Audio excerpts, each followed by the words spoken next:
SIR பணிகள் நிறைவடைந்த நிலையில் தமிழ்நாட்டில் இன்று வெளியாகிறது வரைவு வாக்காளர் பட்டியல். வாக்காளர் பற்றிய விவரங்கள் இணையதளத்திலும் பதிவேற்றப்படும் என்று தேர்தல் ஆணையம் அறிவிப்பு.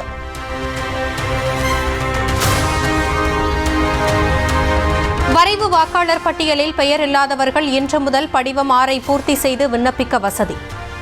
ஏற்கனவே உள்ள பதிவுகள் குறித்து ஜனவரி 18ஆம் தேதி வரை ஆட்சேபங்கள் தெரிவிக்கவும் அனுமதி.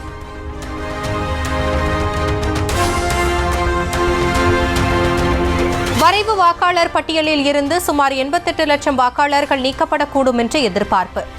நிரந்தரமாக இடம் மாறிச் சென்ற 52 லட்சம் பேர் விவரம் இடம்பெறாது என்று தகவல்.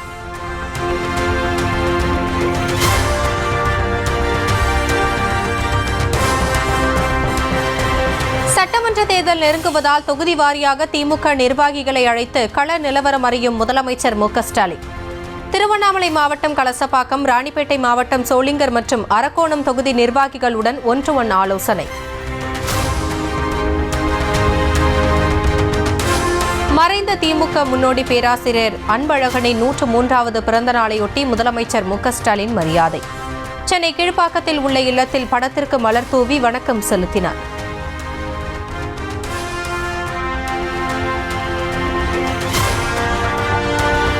ஆட்டுத்தோல் போர்த்தி வரும் ஓநாய் கூட்டத்திடமிருந்து சிறுபான்மையினர் எச்சரிக்கையாக இருக்க வேண்டும். தீய சக்தியிடம் எச்சரிக்கையாக இல்லாவிட்டால் விடியல் என்பதே இருக்காது. தமிழகமே இருளில் மூழ்கிவிடும் என்று எடப்பாடி பழனிசாமி எச்சரிக்கை. இன்றைய அரசியலில் பரம்பரையாக தாங்களே பதவி சுகத்தை அனுபவிக்க வேண்டும் என்ற நோக்கத்தோடு வாக்கு வங்கியாக ஆட்டுத்தோலை போர்த்தி கொண்டு வரும் ஓநாய் கூட்டத்தினரிடம் சிறுபான்மையினர் எச்சரிக்கையாக இருக்க வேண்டும் என்று. தீய சக்தியிடம் நாம் ஏமாந்து போய்விட்டால் பின்னர் விடியல் என்பதே இருக்காது. தமிழகம் இருளில் மூழ்கிவிடும். எனவே நாம் விழிப்புடன் செயல்படும் காலம் இது. வாக்குறுதியை நிறைவேற்றாத திமுக அரசை கண்டித்து போராடிய செவிலியர்களை கைது செய்வதா என்று எதிர்க்கட்சித் தலைவர் எடப்பாடி பழனிசாமி கண்டனம். சிவானந்தா சாலையில் போராடியவர்களை கிளாம்பாக்கத்தில் கொண்டு போய்விட்டு அங்கும் போராடியதால் கைது செய்து திருமண மண்டபத்தில் அடைத்ததாகவும் குற்றச்சாட்டு.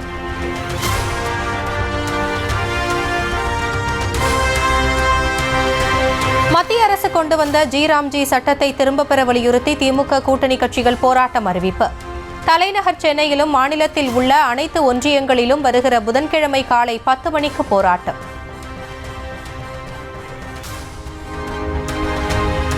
100 நாள் வேலை திட்டத்தை ஒழிக்கும் வகையில் உள்ள ஜி சட்டத்தை திரும்பப் பெற வேண்டும் என்று திமுக கூட்டணி கட்சிகள் வலியுறுத்தல்.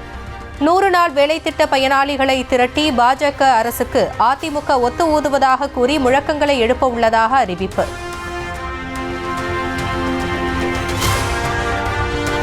சென்னை ராயப்பேட்டையில் உள்ள அதிமுக தலைமை அலுவலகத்தில் விருப்ப மனு வாங்க குவிந்த நிர்வாகிகள். அமாவாசை நாள் என்பதால் சட்டமன்ற தேர்தலில் போட்டியிட விரும்பி ஏராளமானோர் மனுக்கள் பெற்றனர்.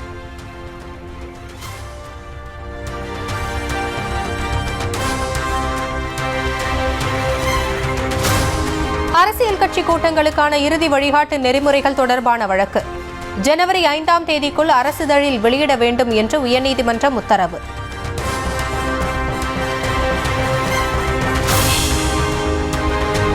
அரசியல் கட்சிகளின் பரிந்துரைகளை கருத்தில் கொண்டு இறுதி வழிகாட்டு நெறிமுறைகளை வெளியிட வேண்டும் என்று ஆணை. வழிகாட்டு நெறிமுறைகளில் ஆட்சேபங்கள் இருந்தால் அவற்றை எதிர்த்து வழக்கு தாக்கல் செய்யலாம் என்று உயர்நீதிமன்றம் உத்தரவு.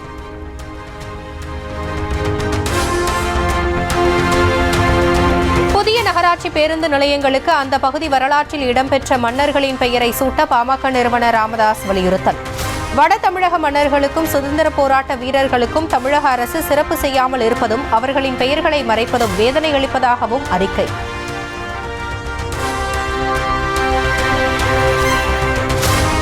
தமிழகத்தில் சட்டவிரோதமாக இயங்கிய 1439 குவாரிகள் மீது நடவடிக்கை எடுக்கப்படவில்லை என்று பாமக தலைவர் அன்புமணி குற்றச்சாட்டு.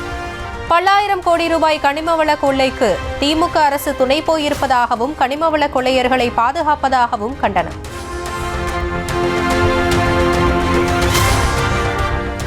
கடலூர் சிப்காட் வளாகத்தில் உள்ள கெம்பிளாஸ்ட் என்ற ரசாயன ஆலை விரிவாக்கம் குறித்த கருத்து கேட்பு கூட்டத்தில் தள்ளுமுள்ளு. ஆலை விரிவாக்கம் தொடர்பாக ஒருவர் எழுந்து கருத்து கூறிய போது மற்றொரு தரப்பு எதிர்ப்பு தெரிவித்ததால் பரபரப்பான சூழல்.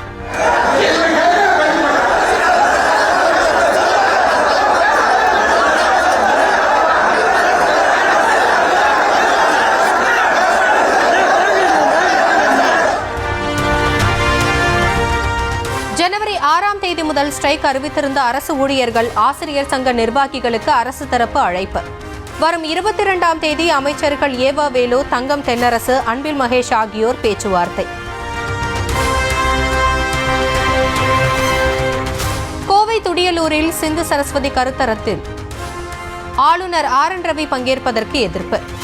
தந்தை பெரியார் திராவிடர் கழக பொதுச் செயலாளர் ராமகிருஷ்ணன் தலைமையில் முற்போக்கு இயக்கங்கள் போராட்டம்.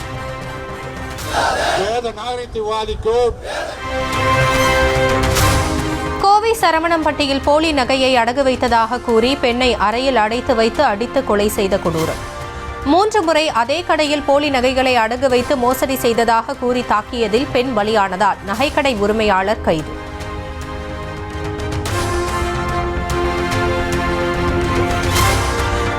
சென்னையில் ஆபரண தங்கத்தின் விலை சவரனுக்கு 480 ரூபாய் குறைவு.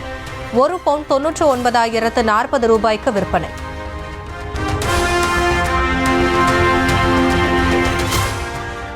நாடாளுமன்ற குளிர்கால கூட்டத்தொடரின் கடைசி நாளான இன்று தொடங்கிய 2 நிமிடங்களில் மக்களவை ஒத்திவைப்பு. வந்தே மாதரம் பாடலை மட்டும் ஒலிக்கவிட்ட பின் தேதி குறிப்பிடாமல் ஒத்திவைத்தார் பேரவைத் தலைவர் ஓம் பிர்லா. நாடாளுமன்ற மாநிலங்களவையும் தேதி குறிப்பிடாமல் ஒத்திவைக்கப்பட்டது. கடந்த டிசம்பர் 1ஆம் தேதி தொடங்கிய நிலையில் 15 அமர்வுகளுடன் முடிவுக்கு வந்த கூட்டத்தொடர்.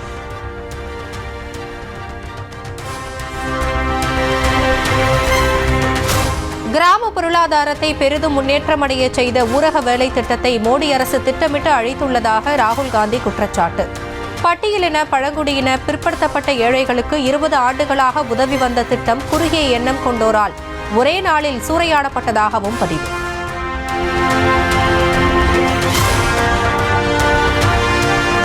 உலகமே பாராட்டிய மகாத்மா காந்தி ஊரக வேலை திட்டத்தை அழிக்கும் பாஜகவின் முயற்சியை நிச்சயம் தடுப்போம் என்று ராகுல் காந்தி உறுதி. மாநிலங்கள், கிராமங்களின் துணையோடு தேசிய அளவிலான போராட்டங்கள் முன்னெடுக்கப்படும் என்றும் அறிவிப்பு.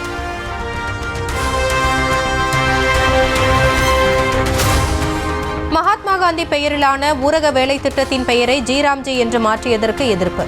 நாடாளுமன்ற வளாகத்தில் நள்ளிரவு தொடங்கி திரிணாமுல் காங்கிரஸ் எம்பிக்கள் போராட்டம்.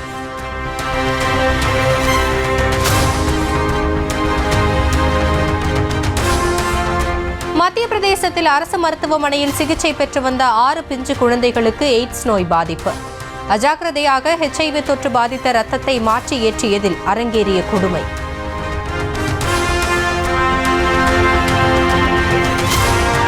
மத்திய பிரதேசத்தில் 6 குழந்தைகளுக்கு HIV தொற்று பாதித்த ரத்தத்தை மாற்றி ஏற்றிய விவகாரத்தில் 4 பேர் சஸ்பெண்ட்.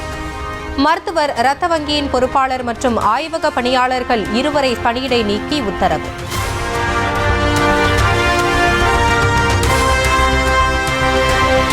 இஸ்லாமிய பெண்ணின் ஹிஜாபை நீக்கி பார்த்த பீகார் முதலமைச்சர் நிதிஷிற்கு மத்திய அமைச்சராக இருக்கும் கிரிராஜ் சிங் ஆதரவளிக்கலாமா என்று காஷ்மீர் முதல்வர் ஒமர் அப்துல்லா கேள்வி.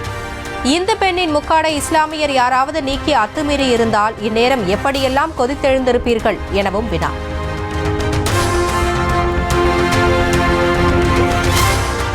உத்தரப்பிரதேசத்தில் காவலர் பணிக்கு தேர்வானவர்கள் இந்து மத பிரச்சாரகருக்கு அணிவகுப்பு மரியாதையுடன் சல்யூட் அடித்ததால் சர்ச்சை. நிகழ்ச்சிக்கு மத பிரச்சாரகரை அழைத்தது ஏன் என்று விளக்கம் கேட்டு பஹ்ரைச் மாவட்ட எஸ்பிக்கு டிஜிபி நோட்டீஸ். ஹரியானாவில் துப்பாக்கிச் சுடும் வீராங்கனை கூட்டு பாலியல் வன்கொடுமை. பெண் உட்பட 3 பேரை கைது செய்து போலீசார் தீவிர விசாரணை.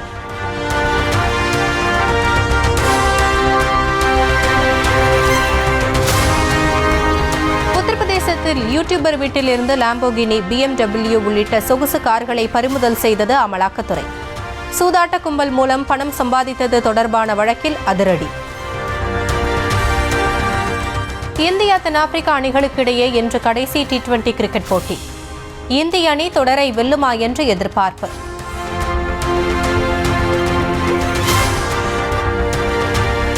நாமக்கல் ஆஞ்சநேயர் கோவிலில் அனுமன் ஜெயந்தி விழா கோலாகலம். சென்னையில் நிலவும் பனிமூட்டத்தால் இன்று 4 புறப்பாடு மற்றும் 3 வருகை விமானங்கள் ரத்து. பாதுகாப்பு கருதி புறநகர் மின்சார ரயில்களும் தாமதமாக இயக்கம்.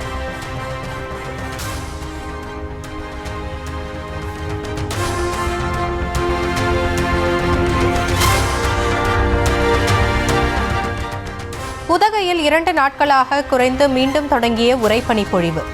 புற்கள் வாகனங்களின் மேல் பூ பூத்தது போல் படர்ந்த பனி. வட மாநிலங்களை தினம் தினம் நடுங்க வைக்கும் குளிர். எதிரில் எதுவுமே தெரியாத வகையில் பனிப்பொழிவு காணப்படுவதால் மக்கள் சிரமம்.